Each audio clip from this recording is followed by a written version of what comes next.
The flight attendant's voice cut through the cabin like a snapped cable. "Miss, you need to stand up, right now." The words landed hard, public, unmistakable. Every head in first class turned at once. A few people froze mid-gesture, champagne glasses hovering inches from their lips. In seat 1 Alpha, a black teenage girl sat perfectly still, fingers clenched around the armrest, her boarding pass still folded in her palm like a fragile shield. The aircraft door was open, the jet bridge hummed, and the accusation hung in the air before anyone bothered to ask a question. Her name was Aisha Carter, 19 years old, slim build, hair pulled back in a low, practical bun. She wore dark jeans, a grey sweater, and sneakers that had seen too many campuses and not enough attention. Nothing about her announced money. Nothing about her demanded authority. She looked like someone's quiet granddaughter flying home for the weekend. And yet the seat beneath her was the most expensive on the plane. "Ma'am," the flight attendant repeated, louder now, her smile gone, replaced by something sharper. "That seat needs to be reassigned." The word reassigned carried weight. It implied a system error, a correction, something temporary that could be fixed if the wrong person simply moved. Aisha felt the heat crawl up her neck. She could feel it before she understood it. The familiar sensation of being evaluated without consent, of being measured and found suspicious. She lifted her eyes slowly. The attendant was in her late 50s, silver hair pinned tight, posture rigid. A woman who had spent decades enforcing rules written by people who never questioned her judgment. Her name badge read, Linda Moore, Senior Cabin Lead. "What's the problem?" Aisha asked. Her voice was steady, but thin. It sounded younger than she wanted. Linda didn't answer right away. She glanced over her shoulder toward the aisle. A white couple stood there, mid-60s, well-dressed, the kind of people who wore their status lightly, but expected it to be recognized anyway. The man held his leather carry-on like a claim ticket. The woman's lips were pressed into a line that suggested this delay was deeply inconvenient. "There's been a seating conflict," Linda said finally. "This gentleman needs to sit here." The man nodded once, curt, as if confirming a reservation at a restaurant he'd been visiting since before the staff was born. "We were told this would be handled," he added, not looking at Aisha directly. Aisha looked down at her boarding pass. First class, 1 Alpha, printed clean, no upgrades, no standby codes. She'd checked it 3 times already, back when she still believed proof mattered. "I paid for this seat," she said quietly. Linda exhaled through her nose. "And I'm sure there's been a misunderstanding. But we need to get this flight out on time." That was the first shift. From right and wrong to speed and convenience, from accuracy to compliance. Around them, the cabin filled with noise again. A cough, a seatbelt click, someone whispering, "What's going on?" No one intervened. Not yet. People her grandparents' age watched with tight expressions, the way they watched the evening news. Concerned, detached, waiting to see how it would end. Aisha's heart started to pound, slow and heavy. She thought of her mother's voice from years ago, calm but firm. "Don't explain yourself too fast. People confuse explanations with weakness." She stayed seated. "I'm not moving unless someone explains why," she said. Linda's eyes hardened. She leaned in, lowering her voice just enough to make the moment feel intimate and threatening at the same time. "Miss, you don't want to make this difficult." The word difficult landed like a verdict. The man behind Linda shifted his weight. His wife sighed, a sound loaded with judgment. "We always sit together," she said, as if that settled the matter.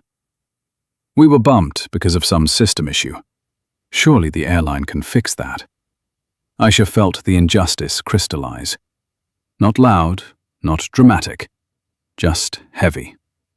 She was the fix, the variable, the easiest piece to move. In the galley, a junior flight attendant hovered, pretending to check a cabinet that was already closed. She kept glancing over, eyes flicking between Aisha and Linda, saying nothing.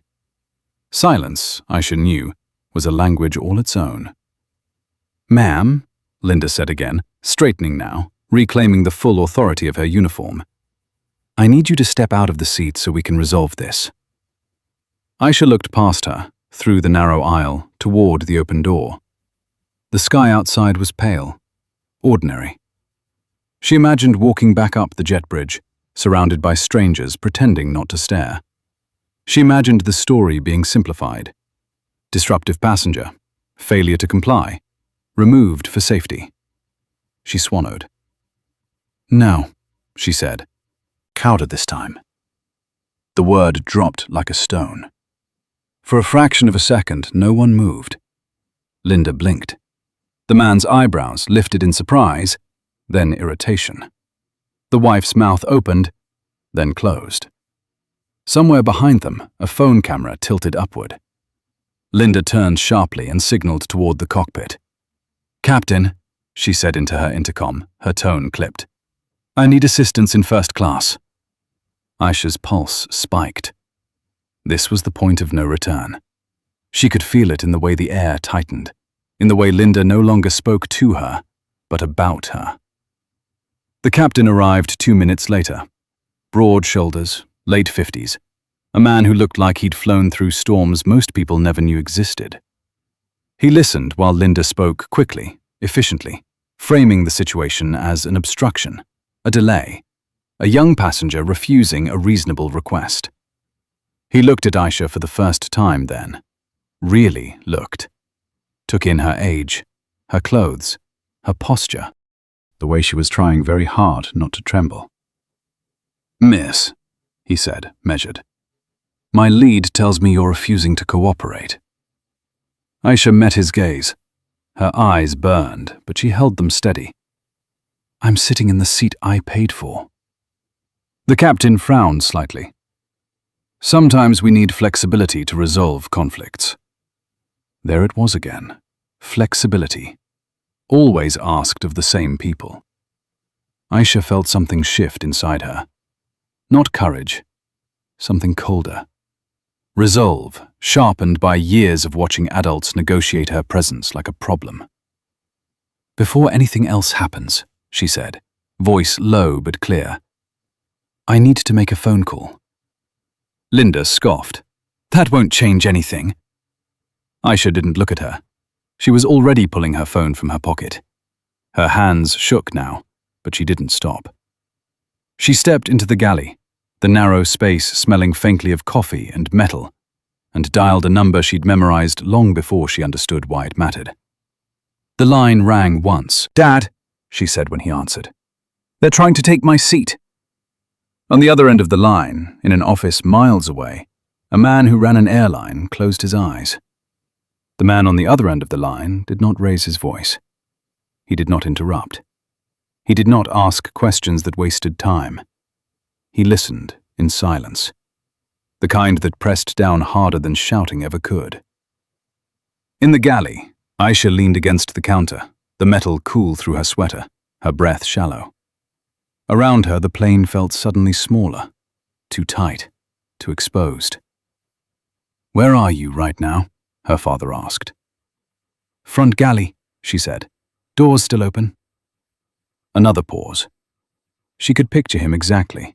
Elbows on the desk, fingers steepled, eyes no longer soft with concern, but sharp with calculation. This was not the voice she grew up with at dinner. This was the voice people heard when contracts collapsed and careers ended. "Do not raise your voice," he said calmly. "Do not argue. And do not leave that aircraft unless security physically removes you. Are you clear?" Aisha closed her eyes. "Yes." "I'm making a call," he continued. "You stay where you are." The line went dead. Behind her, Linda's heels clicked sharply against the galley floor. "You need to put that phone away," she snapped. "We are not doing this." Aisha turned. For the first time, She noticed the tightness in Linda's jaw, the faint tremor in her fingers as she adjusted her scarf.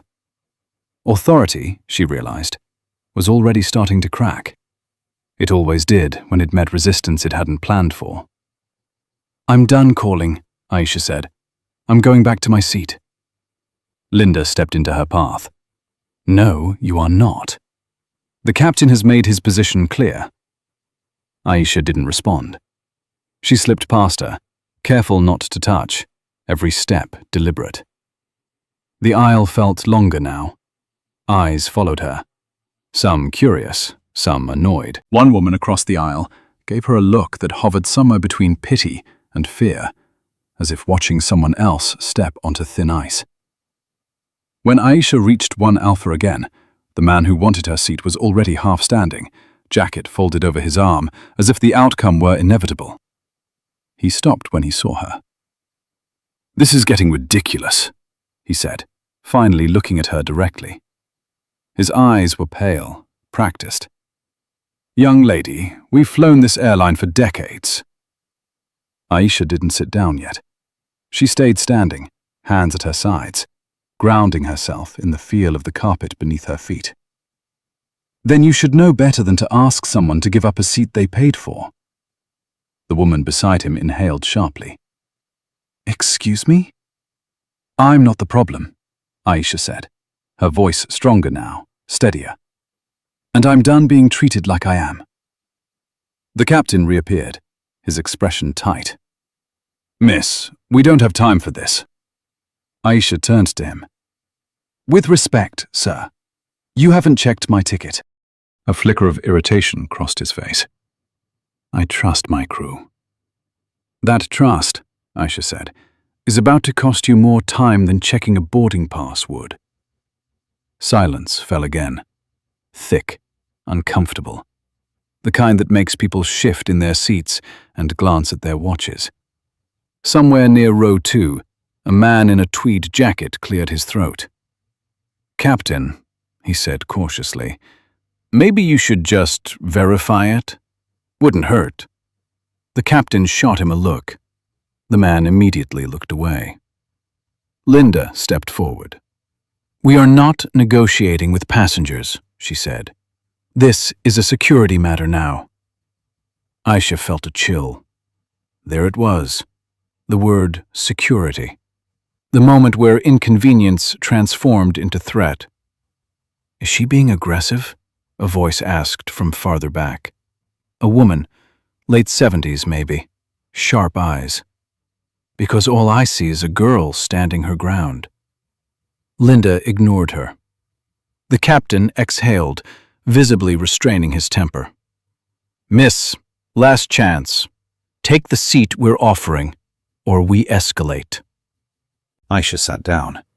The movement surprised them. Linda froze. The man blinked. The woman gasped softly. Aisha buckled her seatbelt. The click was loud in the quiet cabin.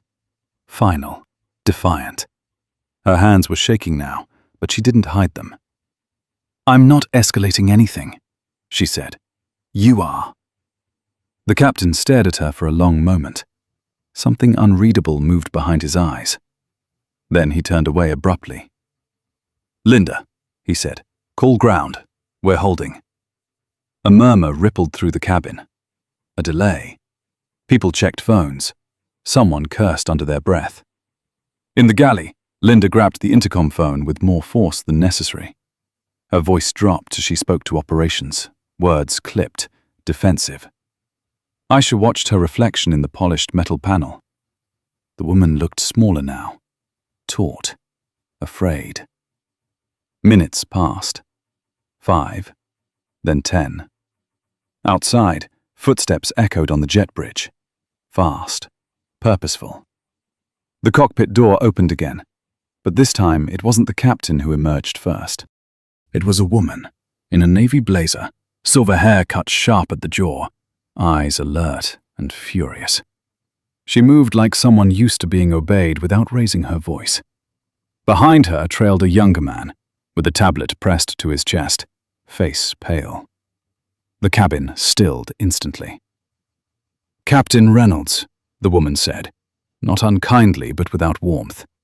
Step aside. Linda's mouth opened, closed.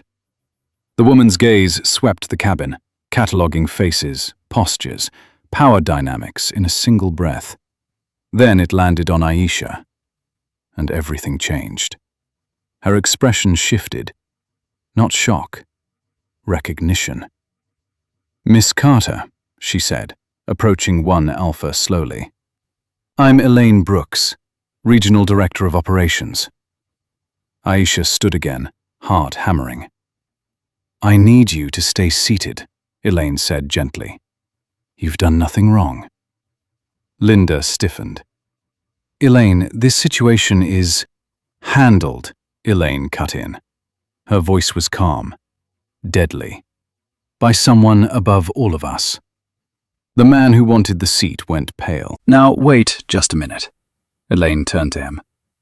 "Sir, you and your wife will be escorted off this aircraft." "What?" the woman snapped. "That's outrageous!" Elaine didn't raise her voice. She didn't need to. "You attempted to displace a confirmed passenger from her assigned seat. You delayed a flight. And you allowed my crew to do something they should have known better than to do." Linda took a step back. "Elaine, I was following protocol." Elaine looked at her then. Really looked. "No," she said quietly. "You were following an assumption." The word hung there, heavy, accusatory. The captain swallowed. "Elaine, I wasn't informed." "You were informed enough," she replied. "And that will be addressed." She turned back to Aisha, her tone softening. "Your father is on the line.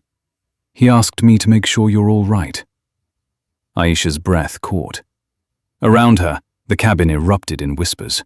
Phones lifted openly now. No one pretended not to look. Elaine straightened, her voice carrying. "Lady and gentlemen, this flight will be delayed.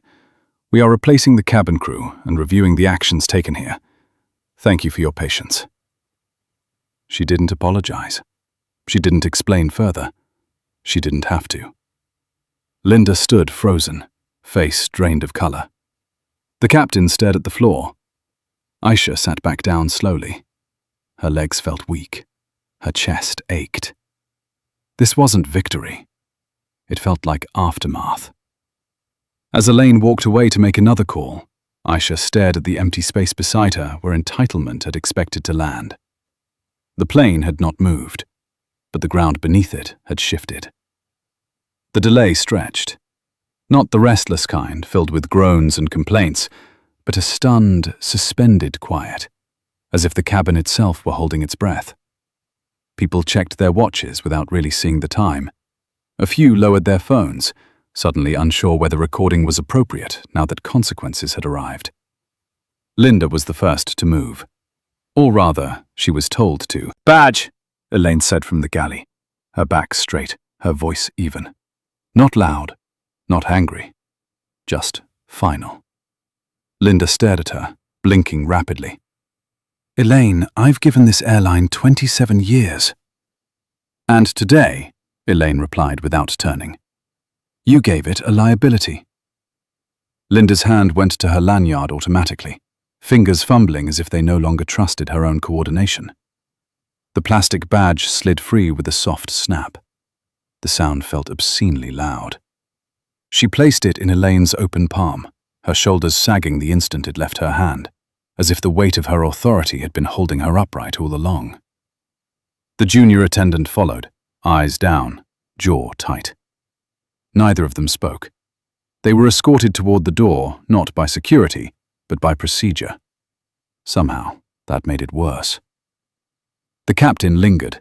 He stood near the cockpit entrance, hands clasped behind his back, posture rigid out of habit rather than confidence. Elaine faced him now. The tablet in her aide's hands glowed faintly, lines of text scrolling, as if the situation were being catalogued in real time. "Captain Reynolds," Elaine said, "you are relieved pending review. Your first officer will take the flight once the replacement crew arrives." Reynolds nodded once. He did not argue. He did not apologize. His face had gone slack, as though some internal calculation had ended with a number he did not like. "Yes, ma'am," he said, quietly. As he turned away, his eyes flicked toward Aisha. For a brief moment, something passed between them. Regret, maybe. Or the realization that he had made a decision the way he always had, trusting systems that no longer deserved it. Then he was gone. Aisha exhaled for what felt like the first time in hours. Her chest still felt tight, but the sharp edge of panic had dulled into something heavier. Exhaustion. She stared at her hands. They were trembling now that no one was telling her not to. Elaine returned to her side, lowering her voice. "Your father asked me to tell you this shouldn't have happened. Not to you, not to anyone." Aisha nodded, unable to speak. If she tried, she knew her voice would break, and she was not ready for that yet. "You're safe," Elaine continued. "A new crew is on the way. They know exactly why they're here." Aisha swallowed. "Are they fired?" Elaine considered the question. "Suspended," she said carefully. "Effective immediately. There will be an investigation, documentation, interviews. That part takes time." Aisha absorbed that. It felt more real than instant justice, more permanent. The woman across the aisle, the one who had spoken up earlier, leaned forward slightly. "Young lady," she said, her voice gentle but firm. "You did the right thing." Aisha looked at her. The woman's hands were folded neatly in her lap. She wore a wedding band, dulled by decades of use. "Thank you," Aisha said. The words came out small, but sincere. The jet bridge door closed again, sealing off the outside world. The hum of the auxiliary power unit deepened. Somewhere beyond the cabin walls, logistics were shifting, people being reassigned, schedules redrawn. Elaine stepped to the front of the cabin and addressed the passengers. "Ladies and gentlemen, thank you for your patience. We will be boarding a new crew shortly. This will delay departure, and we understand that is inconvenient." A few nods. No boos. No outrage. "We take our responsibilities seriously," Elaine continued. "What occurred here does not reflect the standards of this airline. It will be addressed." She paused, letting that land. The older passengers listened closely. This was the language they understood. Accountability, standards, responsibility. "We appreciate your patience." She didn't offer compensation. Not yet. She didn't need to. When she stepped away, conversation resumed in cautious murmurs. A man 2 rows back leaned toward his wife. "I've never seen anything like that," he whispered. His wife shook her head slowly. "I have," she said. "Just never seen it end this way." Aisha sat back, staring at the seat in front of her, the smooth leather, the polished trim. It all felt suddenly fragile, as if this small rectangle of space had carried far more meaning than it ever should have. Her phone buzzed. A text from her father. "I'm proud of you, not because of what happened, because you didn't disappear." Her throat tightened. She locked the screen and pressed the phone face down against her thigh, grounding herself in its weight. Minutes later, footsteps echoed again. Different ones this time. Measured, confident. The new crew boarded quietly. No chatter, no casual smiles. A woman in her early 60s took the lead, hair pulled back neatly, eyes calm and assessing. She paused at the front of the cabin, scanning the space not as a stage, but as a responsibility. She approached Aisha and crouched slightly, bringing herself to eye level. "Miss Carter," she said softly. "My name is Ruth Bennett. I'll be leading this flight." Aisha nodded. "I've read the report," Ruth continued. "I want you to know you are welcome here. Fully. Without condition." Something in her tone cracked through Aisha's composure. She blinked hard, nodding again, afraid to trust her voice. Ruth stood. If you need anything at all, you let me know." When Ruth walked away, Aisha finally let her shoulders slump back into the seat. The adrenaline ebbed, leaving behind a dull ache in her limbs and a heaviness behind her eyes. Around her, life resumed its careful forward motion. Overhead bins closed, seatbelts clicked. A beverage cart rolled quietly down the aisle. The plane would fly, but Aisha knew something else had shifted too. Not just for her, for everyone who had watched and learned, silently, that the rules they believed in still mattered. That standing your ground, even when your knees shook, could change the shape of a room. She stared out the window as the engines began their low, rising whine, the city blurring slowly into motion. For the first time since boarding, she allowed herself to feel it. Not triumph, relief, and the quiet, enduring weight of knowing she had been seen. The aircraft lifted smoothly, almost gently, as if aware of what it carried now beyond passengers and luggage. The city dropped away beneath the wing, grey giving way to cloud, and with it the last physical trace of the confrontation. But the moment did not stay behind. It followed them upward, settling into the cabin in subtle ways. People spoke more softly. They avoided each other's eyes, then sought them out, as if silently confirming that what had happened was real. A man across the aisle folded his newspaper without reading it. A woman in the second row stared straight ahead, hands clasped, jaw tight, replaying the scene in her mind with the precision of someone who had lived through similar moments and never named them. Aisha kept her seatbelt fastened long after the sign went dark. Her body hadn't caught up with the altitude. Her heart still thudded too hard, too fast, like it expected to be called back into battle at any second. She rested her forehead briefly against the cool window, eyes closed, counting her breaths the way her therapist had taught her years ago. In for 4, hold, out for 6. Ruth passed by once, not stopping, just letting Aisha see her in peripheral vision. Steady, present, in control. It mattered more than words. When the beverage service began, it did so quietly. No announcements, no forced cheer, just the soft roll of the cart, the clink of glass. When Ruth reached Aisha, she didn't ask a question. She simply set a bottle of water on the table, unscrewed the cap, and slid it closer. "Take your time," she said. Aisha drank slowly, the coolness grounding her. Around her, people returned to routines they trusted. Reading glasses came out. Headphones settled over ears. Normalcy reasserted itself, not as denial, but as a collective exhale. Somewhere over the Rockies, Aisha's phone vibrated again. This time, it wasn't her father. It was a news alert. She didn't open it right away. She already knew what it would say. Someone had filmed. Someone always did. She'd seen the phones rise, the careful angles, the way people pretended they weren't recording while making sure the frame was clear. She waited until her breathing slowed, then unlocked the screen. Airline delays, flight after seating dispute involving teen passenger. The headline was cautious, measured, but beneath it, the comments were not. She scrolled just enough to see the division forming. Some voices sharp with certainty. Rules are rules. If the crew says move, you move. Others, quieter, heavier. She had a ticket. Why was she singled out? Aisha turned the phone face down again. She had learned early that once a story left your hands, it stopped belonging to you.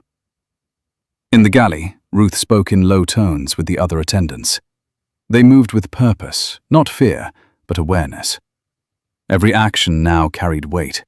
Every decision would be examined later, slowed down, replayed, dissected by people who had never stood in that aisle, never felt the pressure of eyes and authority converging. Ruth welcomed that scrutiny. It showed in the way she squared her shoulders, the way she checked the manifest twice instead of once. She had flown long enough to know that real professionalism wasn't about confidence.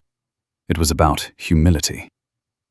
A few rows back, the woman who had spoken up earlier leaned toward her husband. "I keep thinking about that girl," she murmured. "How young she looked." Her husband nodded slowly. "I keep thinking about how no one else said anything." They sat with that. Hours passed. The cabin dimmed. Dinner trays came and went. The rhythm of flight settled in, steady and predictable. Aisha slept in fragments, waking with the echo of raised voices in her ears, then reminding herself she was safe, that the door was closed, that the seat was still hers. When she woke again, the lights were low and the cabin quiet. Most passengers slept now, mouths slack, faces unguarded. In this suspended darkness, status dissolved. Everyone looked the same, vulnerable, human. Aisha stared at the ceiling and thought about what her father had said in his message. Not disappearing. She understood it now, in a way she hadn't when she read it.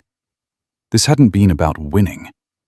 It had been about staying present when the world tried to push her out of frame. Somewhere behind them, far above the clouds, the airline's operations center glowed with screens. Calls were being logged, reports drafted, names entered into systems that would remember them long after the flight number faded from public attention. This wasn't a scandal to be smoothed over. It was a reckoning to be managed carefully, deliberately, the way institutions learned to do only after being exposed. By the time the plane began its descent, the story had already moved beyond the aircraft. It lived now in conversations, in newsrooms, in living rooms where older Americans sat with their morning coffee, recognizing patterns they'd seen before, and wondering, quietly, if this time something might actually change. As the wheels touched down and the cabin filled with the familiar thump and roar of arrival, Aisha felt a strange mix of relief and grief. Relief that it was over. Grief for the part of her that would never again board a plane without remembering this moment. Ruth stood at the front as passengers disembarked, thanking each one, meeting their eyes. When Aisha reached her, Ruth paused. "You handled yourself with dignity," she said simply. Aisha nodded. "So did you." Ruth smiled, a small, tired smile that carried decades in it. "We're supposed to." Aisha stepped into the terminal, the noise rushing back all at once. Announcements, rolling suitcases, life continuing at full volume. She blended into the crowd, just another traveler moving forward. But the space she left behind did not close so easily. It lingered, in memory, in policy meetings, in the quiet recalibration of what authority should look like when it is finally forced to answer for itself. And that, Aisha realized as she walked toward baggage claim, might be the longest flight of all. Back in Atlanta, dawn arrived without ceremony. The sky lightened inch by inch behind the glass walls of the airline's headquarters, revealing a city that had no idea what kind of morning it was about to have. On the 32nd floor, lights were already on in the executive wing. Phones rang unanswered. Coffee went cold. David Carter stood alone in his office, jacket still draped over the chair where he'd left it the night before. He hadn't slept. He hadn't tried. Sleep was for later, after facts were assembled and damage was measured. He stood with his hands on the back of the chair, staring at the muted television mounted on the wall. Closed captions crawled across the screen. Airline incident sparks questions about bias and crew authority. He turned the volume up just enough to hear the anchor's tone. Careful. Neutral. The tone people used when they knew the story was bigger than the first headline. On his desk lay a printed manifest, already creased from where he'd folded and unfolded it too many times. 1 Alpha. Confirmed. Purchased outright. No upgrades. No ambiguity. Beside it was a preliminary incident report from operations, time-stamped down to the second. Names, roles, decisions made and not made. A soft knock came at the door. "Come in." Elaine Brooks stepped inside, her blazer replaced by a plain dark sweater now, the uniform of someone who had moved from field command to aftermath. Her eyes were sharp, but tired. The video crossed 5 million views, she said without preamble. And that's just the one from the aisle angle. There's another from row 3 that's starting to circulate. David nodded once. Crew statements? Elaine exhaled. In progress. They're defensive. The captain is already framing it as a safety judgment. And the lead? Elaine hesitated. She's insisting she followed protocol. David turned to face her fully now. Did she? Elaine didn't look away. No. That answer landed heavier than anything else. David crossed the room and picked up a legal pad covered in his own handwriting. Short lines, questions, not emotional, surgical. How long has she been flying? 27 years. Complaints? Yes. How many? Elaine held his gaze. More than should have been ignored. David closed his eyes briefly. Just a moment. A concession to something personal he refused to let rule him. When he opened them again, the CEO was fully present. This doesn't end with suspensions, he said. It can't. Elaine nodded. I know. A silence stretched between them, filled with the unspoken truth neither of them needed to say aloud. This wasn't about one flight. It was about patterns. About what institutions tolerated when no one important was watching. David reached for his phone and typed a single message. Board meeting. Emergency. 8 a.m. Legal? He asked. Already looped in, Elaine replied. They're advising caution. David almost smiled. They always do. He walked back to the window, watching traffic thicken below as the city woke up. Somewhere over the Midwest, his daughter was probably staring out at clouds, trying to make sense of what she'd stepped into simply by refusing to move. She didn't ask me to do this, he said quietly. Elaine understood immediately who he meant. She shouldn't have had to. That's the problem, David said. None of them should. His phone buzzed. Another alert. This one not from the news. Union representatives requesting clarification. He set the phone down without answering it. We'll talk to them, but we're not hiding behind process. Elaine's expression shifted, something like relief cutting through the fatigue. People will push back. They should, David replied. That's how we'll know we're touching the right nerve. He turned back to his desk, gathering papers, stacking them with care. Each movement deliberate, controlled. The way he'd taught himself to move after years of being underestimated. Years of watching others confuse composure with weakness. Schedule a press conference, he said. Elaine blinked. Today? Yes. David, the optics will be what they are, he cut in. I'm not interested in optics. I'm interested in accountability. Elaine studied him for a moment, then nodded. All right. As she turned to leave, he stopped her.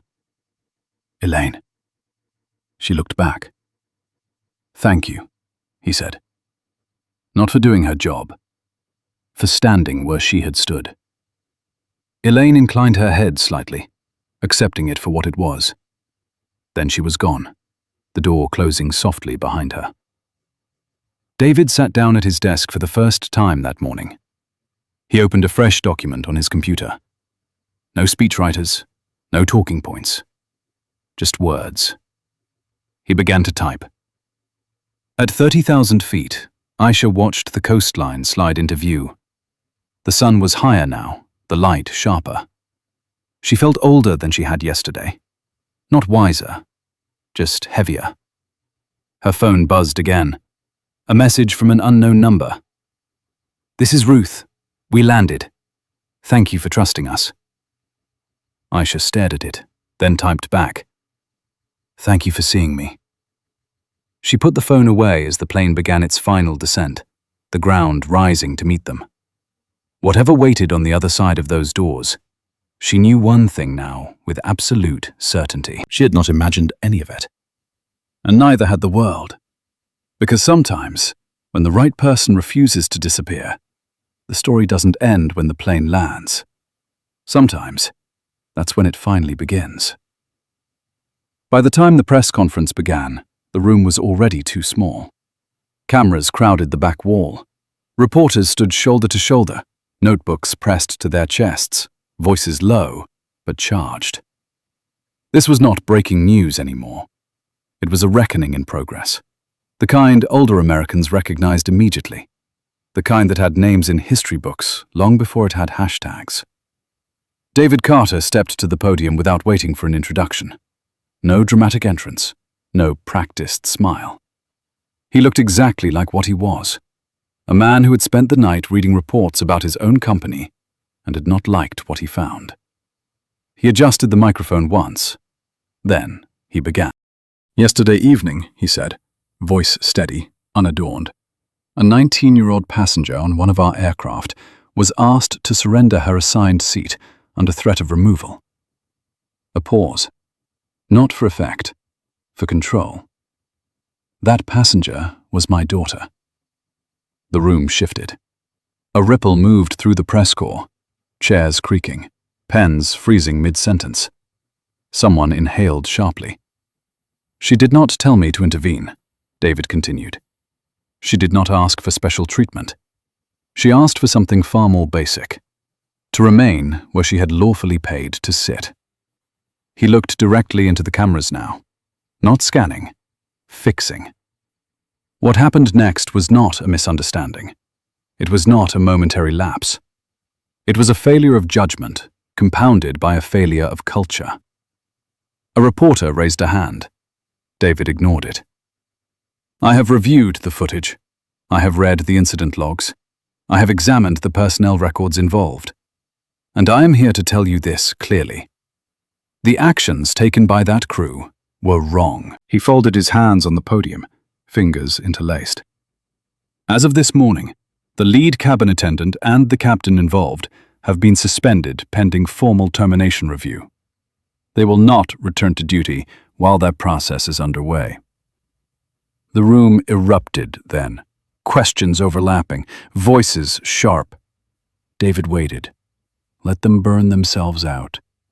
This is not about punishing individuals to protect an institution, he said when the noise subsided.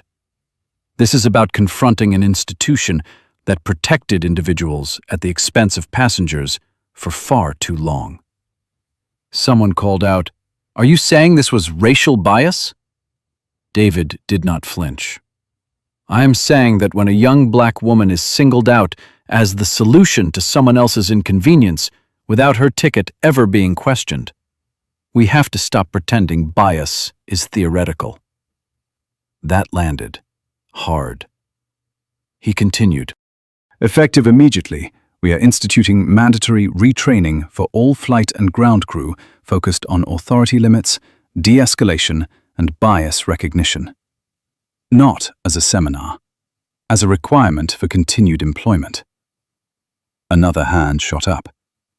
What about union response? We will work with the union, David said calmly. But no contract overrides basic human dignity. That drew a murmur. Approval from some, discomfort from others. He expected both. Additionally, he said, we are establishing an independent passenger review board. Complaints will no longer be cleared solely by internal management. Transparency is not optional anymore. He stepped back from the podium then, signaling the end. No questions, no applause. He walked off as he had walked on, straight-backed, unfinished. The headlines would come, he knew that. So would the criticism. People would accuse him of acting only because it was personal. He had already decided to accept that price. Because it was personal. Across the country, in a modest hotel room near the airport, Aisha watched the press conference on mute. She sat on the edge of the bed, hoodie pulled tight around her, knees drawn up. Her phone lay beside her, vibrating constantly with messages she wasn't ready to read. She watched her father's face, the lines she recognized, the restraint, the weight he carried without showing it. When the feed cut, she turned the volume back on. The room felt quiet in a way that pressed in on her ears. There was a knock at the door. She froze for a moment, then stood and opened it carefully. It was Ruth, still in uniform, jacket folded neatly over her arm. No badge on display now, just a woman who had chosen to come up instead of down to the bar like the rest of the crew. "I hope this is okay," Ruth said. "I wanted to check on you before I head home." Aisha nodded and stepped aside. Ruth took in the room, the single suitcase, the untouched takeout bag on the desk. "You holding up?" Aisha shrugged. "I don't know yet." Ruth smiled faintly. "That's an honest answer." They sat. Not close, not distant. Two people who understood the weight of what had passed between them. "I've flown for over 30 years, Ruth said quietly. "I've seen good captains, bad ones, kind crews, cruel ones. But what I saw yesterday..." She paused. "It reminded me why silence is so dangerous." Aisha looked down. "I almost moved." Ruth nodded. "Of course you did. I didn't want to make trouble." Ruth leaned forward slightly. "You didn't." Aisha swallowed. The words hit deeper than she expected. "They were already making it," Ruth continued. "You just refused to carry it for them." They sat with that. Outside, a plane roared overhead, lifting into the darkening sky. Life continued, indifferent and relentless. "I don't know what happens now," Aisha said finally. Ruth stood, picking up her jacket. "Now you live, and the rest of us do better. Or we don't deserve the uniforms we wear." At the door, she paused. "You did something important, even if it never feels like it." After she left, Aisha lay back on the bed, staring at the ceiling. Her phone buzzed again. This time she answered it. "Dad." "I know," he said gently. "It's a lot." "Are you okay?" she asked. He exhaled. "I will be." They didn't say anything for a moment. They didn't need to. "You didn't have to do all that," Aisha said. "Yes," he replied. "I did." She closed her eyes, the weight of the last day finally settling into her bones. Somewhere between fear and relief, between exhaustion and resolve, she understood something she hadn't before. This wasn't about a seat. It never had been. It was about who gets to stay when the system decides it would rather you disappear. And for the first time, she knew with certainty. She had stayed. The consequences did not arrive all at once. They came the way systems always correct themselves when exposed. Slowly, relentlessly, with paperwork instead of shouting. 3 days after the flight, the airline's internal review board convened in a windowless conference room that smelled faintly of stale coffee and printer ink.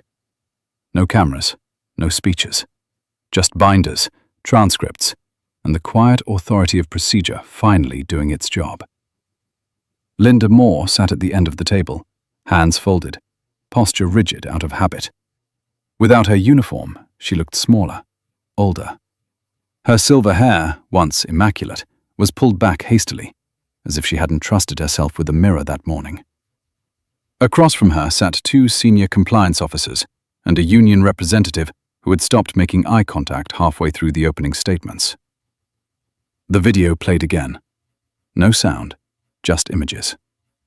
Linda standing over Aisha, the angle of her body, the way she blocked the aisle without touching her, the moment she gestured toward the cockpit without looking back. Every movement now frozen, slowed, stripped of intention and reduced to fact. "Do you recognize this interaction?" one of the officers asked. Linda nodded. "Yes." "Do you dispute its accuracy?" "No."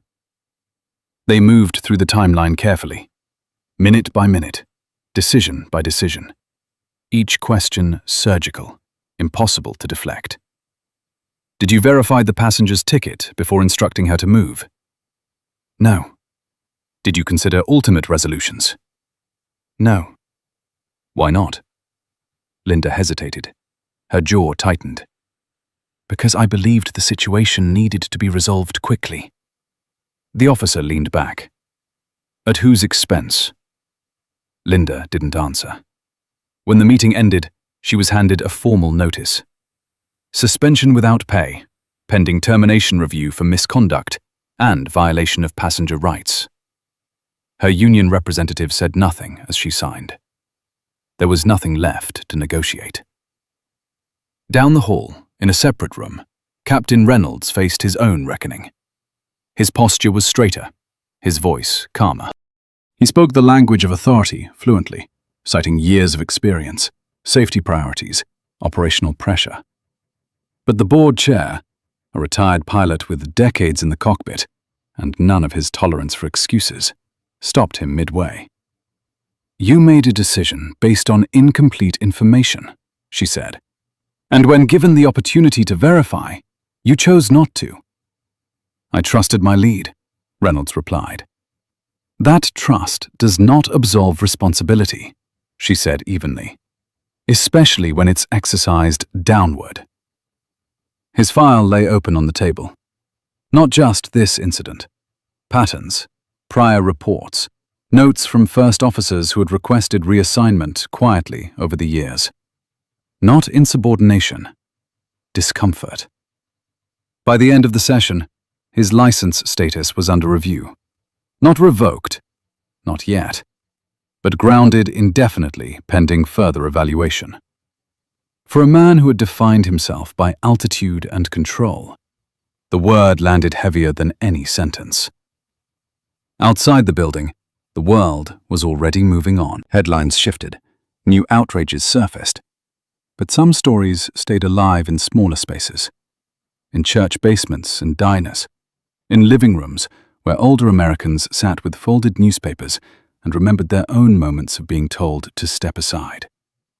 Some shook their heads. Some nodded slowly. A few said nothing at all, the recognition too close to name. At a retirement community in Ohio, a former flight attendant watched the footage with her sister. That could have been any of us, she said quietly. Just depended on who was in the seat.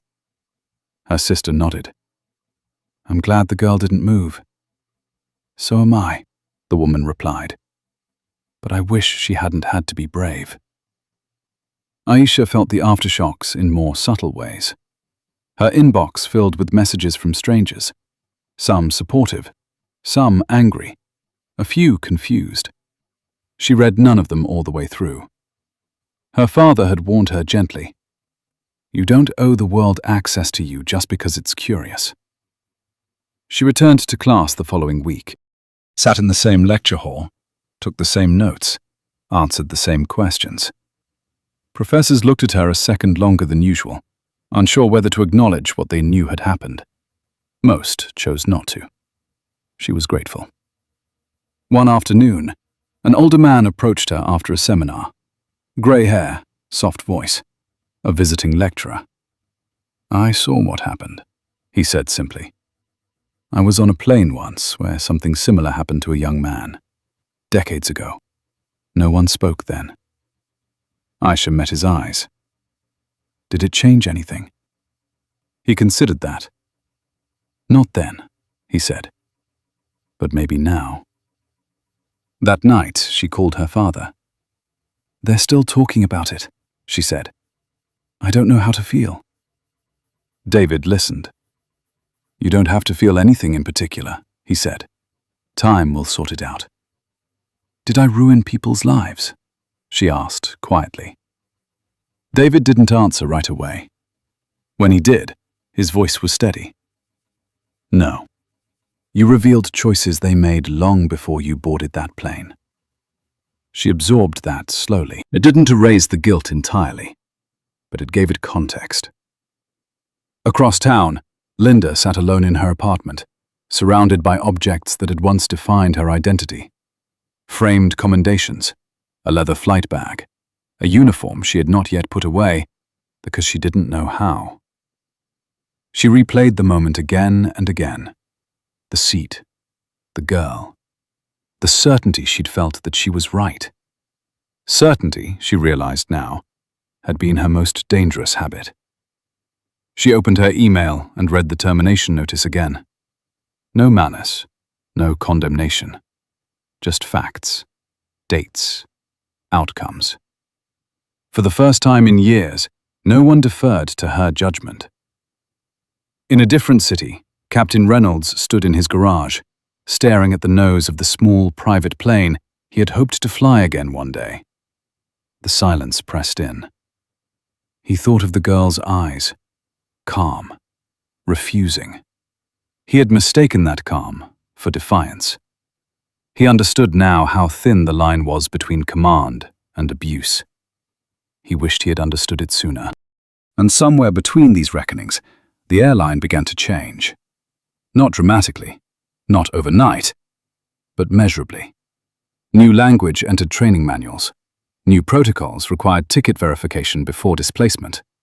New reporting channels bypassed old hierarchies. Small changes, structural ones. At a gate in a different airport weeks later, a young gate agent paused when a passenger complained loudly about seating. She took a breath, checked the manifest twice, asked a quiet question instead of issuing an order. The plane departed on time. Aisha never heard about that moment. She never would. But that was the truth of it. The real impact of standing your ground rarely announces itself. It moves invisibly, carried forward by people who learn something when they weren't expecting to. The world didn't change all at once, but it shifted. And sometimes, that is enough. Aisha thought the hardest part was over. She was wrong. The noise faded first. The headlines slid down the page. Her name stopped trending. People moved on, satisfied that something had been handled. That was when the quiet work began, the kind no one applauds and no one films. She started noticing how differently people looked at her now. Not hostile, not kind either. Cautious, as if she had crossed an invisible line and they were unsure which side she stood on. In class, hands went up faster when she spoke. In group projects, decisions seemed to defer toward her without anyone saying why. Authority had brushed against her life, and it left a residue. It made her uneasy. One evening she sat alone in the campus library, long after most students had gone. The lights hummed softly overhead. She stared at her screen without reading the words, replaying the flight again, not as it happened, but as it could have gone. If she had stood up, if she had apologized, if she had disappeared the way people expected her to. Her phone buzzed. A message from her father. Board approved the changes today. She stared at the text for a long time before replying. "That's good," she typed. "I hope it helps someone else." "It already has," he wrote back. And then, after a pause, "I'm sorry you had to be the one." That was the sentence that finally cracked something open. Aisha closed her laptop and rested her forehead against her folded arms. The library was empty enough now that she didn't bother hiding the tears. They came quietly, not dramatic, not explosive, just tired. The release of weeks spent holding herself together while the world argued about her existence like a policy issue. She cried for the girl on the plane who had been so afraid her hands shook. She cried for the woman she was becoming, who now knew exactly how expensive dignity could be. And she cried for the strange guilt that still followed her, the lingering fear that asserting her right to stay had cost others something irreversible. A voice broke the silence. "You okay?" Aisha looked up, startled. An older woman stood a few feet away, librarian badge clipped to her cardigan. Late 60s, maybe. Kind eyes. No urgency. "I will be," Aisha said after a moment. The woman nodded, accepting that answer without pressing. "That's usually how it goes," she said gently. "You need anything?" Aisha shook her head. "No, thank you." The librarian smiled and moved on, her footsteps fading between the shelves. That small kindness stayed with Aisha longer than the public support ever had. Weeks later, she flew again. Different airline, shorter flight. Middle seat this time, by choice. She watched as a gate agent handled the seating dispute 2 rows ahead of her. A man raised his voice, demanded accommodation. The agent stayed calm, verified documents, explained options without assigning blame. No one was singled out. The plane boarded smoothly. Aisha felt something loosen in her chest. Not pride. Relief. When she landed, she called her father from baggage claim. "I flew today," she said. "And?" he asked. "And nothing happened." He laughed softly. "That's the goal." She hesitated. "Dad, do you ever worry that people only listen when power speaks?" He considered that. "Yes," he said, "which is why it matters who uses it, and how." She rolled her suitcase toward the exit, the automatic doors sliding open to sunlight and noise and ordinary life. "I don't want to be known for what happened," she said. "You won't be," he replied. "You'll be known for what you do next." That night, Aisha opened the new document on her laptop. No cameras, no audience, just words. She began writing about systems, about silence, about how authority feels from the wrong end of it. Not as a statement, as a record. She didn't know yet who would read it, or when. But she knew why she was writing. Because stories didn't only belong to people who had power. Sometimes, they belonged to the ones who refused to move. And this one, finally, was hers. The invitation arrived on heavy paper, cream-colored, the kind that resisted being bent. Aisha almost missed it, tucked between scholarship notices and bank statements, its weight out of place in her mailbox. It bore the seal of the airline, embossed, formal, careful in a way that suggested lawyers had hovered over every word before it was sent. She didn't open it right away. She carried it upstairs, set it on her desk, and stared at it while the late afternoon light shifted across the room. Part of her wanted to tear it in half. Another part, the quieter one, knew avoidance was just another form of disappearance.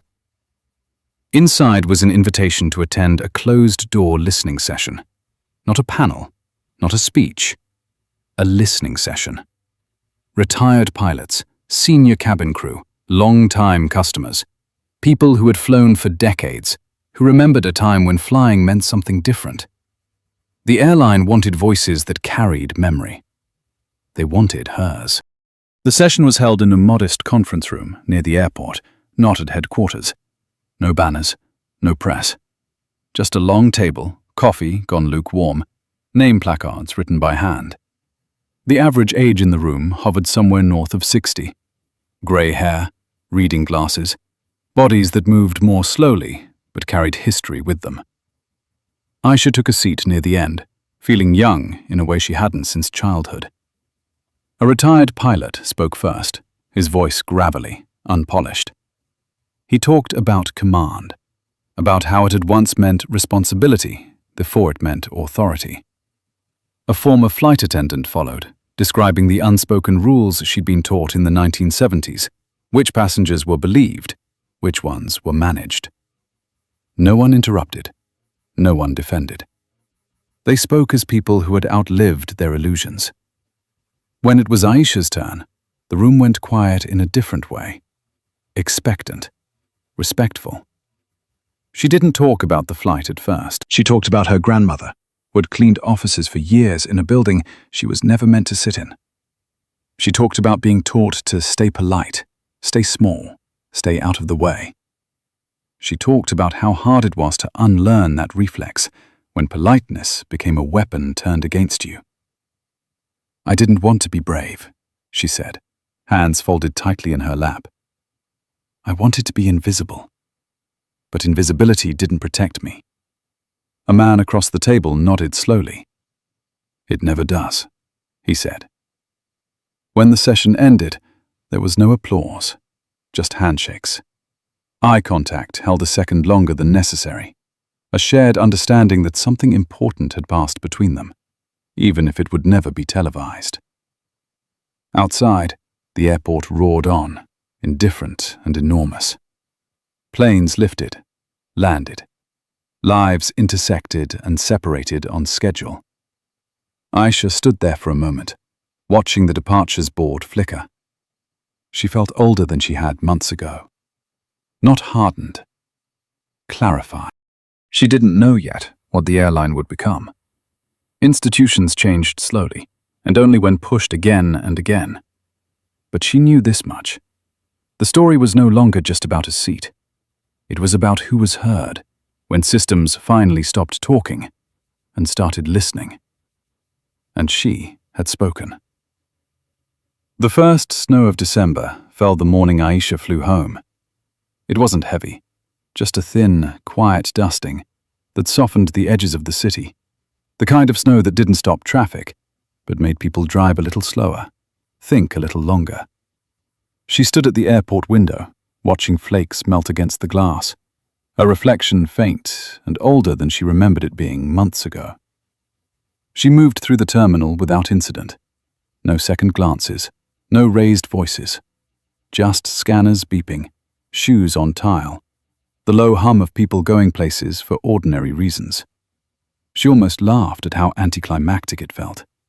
After everything, this was what normal looked like. At the lounge desk, the agent smiled and checked her name. No pause, no hesitation. "Seat 1 Alpha," the woman said, handing back the boarding pass. Her voice was easy, routine, the way it should have been all along. Aisha nodded and thanked her. The words came out lighter than they used to. Inside the lounge, the furniture had changed. New chairs, brighter lighting, a different energy. Not perfect, but aware. She chose a seat by the window, set her bag down, and opened her laptop. For a few minutes, she just watched planes taxi past, their tails disappearing into the grey distance. She thought about how many lives crossed this space every day, how many stories went unnoticed because no one refused to move. Boarding was called. First class, then the rest. The familiar rhythm of it settled her nerves. When she stepped onto the aircraft this time, the cabin greeted her with nothing more than polite nods and professional smiles. No scrutiny, no assumptions, just procedure doing what it was meant to do. She took her seat. 1 Alpha. Same number, different weight. As the door closed and the engines began their steady build, Aisha leaned back and closed her eyes. She didn't brace herself the way she used to. She didn't scan the cabin for tension. She let the motion carry her, trusting it for the first time in a long while. At cruising altitude, she opened the shade and watched the clouds roll beneath them like a quiet ocean. She thought about Linda, about the captain, about how authority had once felt like an unmovable wall and now seemed more like something human, flawed, capable of correction. She thought about her father, too, about the way he had stood at the podium without hiding behind legal language, about how power, when used reluctantly but honestly, could still mean something. But most of all, she thought about herself, about the girl who had boarded a plane months ago, hoping only to arrive somewhere without being noticed, about the woman she was becoming, who now understood that being seen was not always a choice, but disappearing was. When the flight landed, there was no applause, just the soft thud of wheels on runway and the familiar deceleration of arrival. People gathered their bags, stood, waited their turn. Ordinary again. At the exit, the senior attendant caught her eye. "Welcome home," she said simply. Aisha smiled. "Thank you." Outside, her father waited near the curb, hands in his coat pockets, shoulders relaxed for the first time in weeks. He didn't rush her. He never had. When she reached him, he pulled her into a brief, firm hug that said more than words could. "You okay?" he asked. She nodded. "Yeah, I am." They walked toward the car together, snow crunching underfoot. No reporters, no cameras. Just a father and daughter heading home. That night, Aisha sat at her desk and opened the document she'd been working on for months. She reread the last paragraph she'd written, then added a few more lines. Not dramatic, not polished, just honest. She wrote about how systems didn't change because they wanted to. They changed because someone stayed when they were expected to leave. She wrote about how dignity wasn't loud, and courage didn't always feel heroic. Sometimes it felt like shaking hands and a quiet no that refused to bend. When she finished, she saved the file and closed the laptop. She didn't know where the words would go yet. Maybe nowhere. Maybe everywhere.